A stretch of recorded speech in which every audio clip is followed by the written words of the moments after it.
नमस्कार, भारत 24 देख रहे हैं आप और खबरों में मैं हूं आपके साथ में साक्षी मिश्रा। बुलेटिन की शुरुआत करते हैं। बड़ी खबर आपको बताते हैं। भारत में देखिए, दरअसल रेप और किडनैपिंग जैसे गंभीर आरोप लगने के बाद देश छोड़कर भागा स्वयंभू संत नित्यानंद एक बार फिर से सुर्खियों में आ गया। आपको बता दें कि पिछले दिनों संयुक्त राष्ट्र में अपने तथाकथित देश कैलासा के प्रतिनिधि भेजने के बाद अब उसने चीनी राष्ट्रपति शी जिनपिंग को संदेश भेजा है। आपको बता दें कि नित्यानंद ने जिनपिंग को राष्ट्रपति के तौर पर तीसरे कार्यकाल को लेकर बधाई दी है। ट्विटर के जरिए भेजे गए संदेश के बाद सवाल उठने लगे हैं कि क्या नित्यानंद अब भारत के पड़ोसी चीन से दोस्ती की फिराक में है या फिर कोई नई साजिश रचने की कोशिश कर रहा है। तो ये देखने वाली बात है। उल्लेखनीय है कि पिछले कई सालों से भारत और चीन के बीच रिश्ते अच्छे नहीं हैं।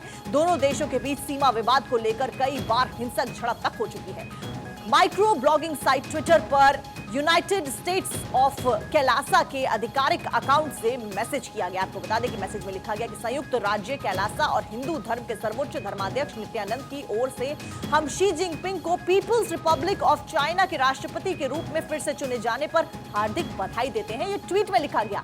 ट्वीट में आगे कहा गया, हम आपको राष्ट्रपति के रूप में एक सफल कार्यकाल के लिए अपनी शुभकामनाएं देना चाहते हैं। आपके महान देश, उसके लोगों और कैलासा के बीच लंबे समय तक चलने वाले मैत्रीपूर्ण संबंधों की उम्मीद लगा रही हैं। तो एक बार फिर से नित्यानंद सुर्खियों में आ गए हैं। तमाम आरोप उनके ऊपर है। भारत से वो भागे हुए हैं। भगोड़े नित्यानंद फिलहाल साजिश रच रहा है, ऐसा बताया जा रहा है। आपको बता दें कि नित्यानंद कौन है। जो ये ट्वीट का मामला सामने आया, चीन की तारीफ करी, ट्विटर पर ट्वीट किया गया, तो आखिर नित्यानंद है कौन? नित्यानंद ने जिनपिंग को बधाई दी। पहले तो हम ये आपको बताते हैं, राष्ट्रपति के तौर पर तीसरे कार्यकाल को लेकर संदेश दिया।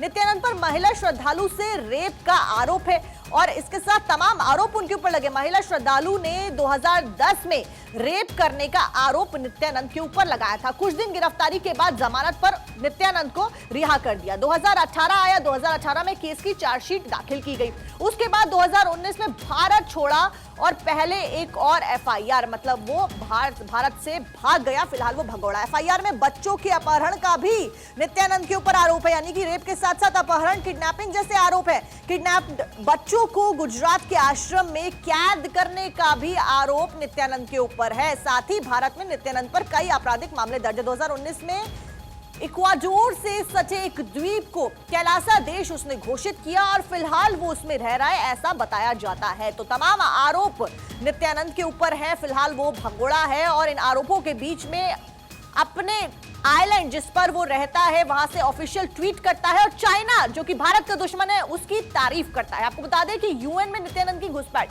जिनेवा में यूएन की बैठक में घुसी नित्यानंद की प्रतिनिधि और नित्यानंद की प्रतिनिधि विजय प्रिया के यूएन में घुसने पर इसके ऊपर बवाल भी मचा। साथ ही नित्यानंद के काल्पनिक कैलासा देश का प्रतिनिधित्व उनके द्वारा वहां पर किया गया। खुद को यूएसके का यूएन में स्थायी राजदूत बताया गया उनके द्वारा। यूएन की बैठक में विजय प्रिया ने पर्चे बांटे और अपना भाषण भी दिया, यानी कि इंटरनेशनल प्लेटफॉर्म पर भी ये सब जारी। आर्थिक सामाजिक अधिकारों पर बुलाई गई थी ये बैठक, जिसमें उनके द्वारा घुसा गया और बैठक में गलत एंट्री करने पर यूएन ने अपनी सफाई दी उसके बाद। तो ये तमाम हम बता रहे कि नित्यानंद कौन थे और यूएन से क्या कुछ नाता है उनका। फिलहाल कैलासा की दलील अप्रासंगिक अंतिम मसौदे में शामिल नहीं, यूएन ने कहा, और काल्पनिक देश के बयान को नजरअंदाज करेंगे, यूएन ने कहा। तो फिलहाल नित्यानंद देश में नहीं है और वो इस बीच चाइना के साथ अपने संबंधों को गहराने की यहां पर कोशिश कर रहे हैं, साफ तौर पर नजर आ रहा है। जिस तरीके का ट्वीट उन्होंने किया उससे साफ जाहिर होता है कि भारत से भागने के बाद एक बार चीन से दोस्ती के इरादे उनके नजर आ रहे हैं, क्योंकि चीन के रिश्ते भारत के साथ अच्छे नहीं है। फिलहाल रेप और किडनैपिंग जैसे गंभीर आरोप नित्यानंद के ऊपर है।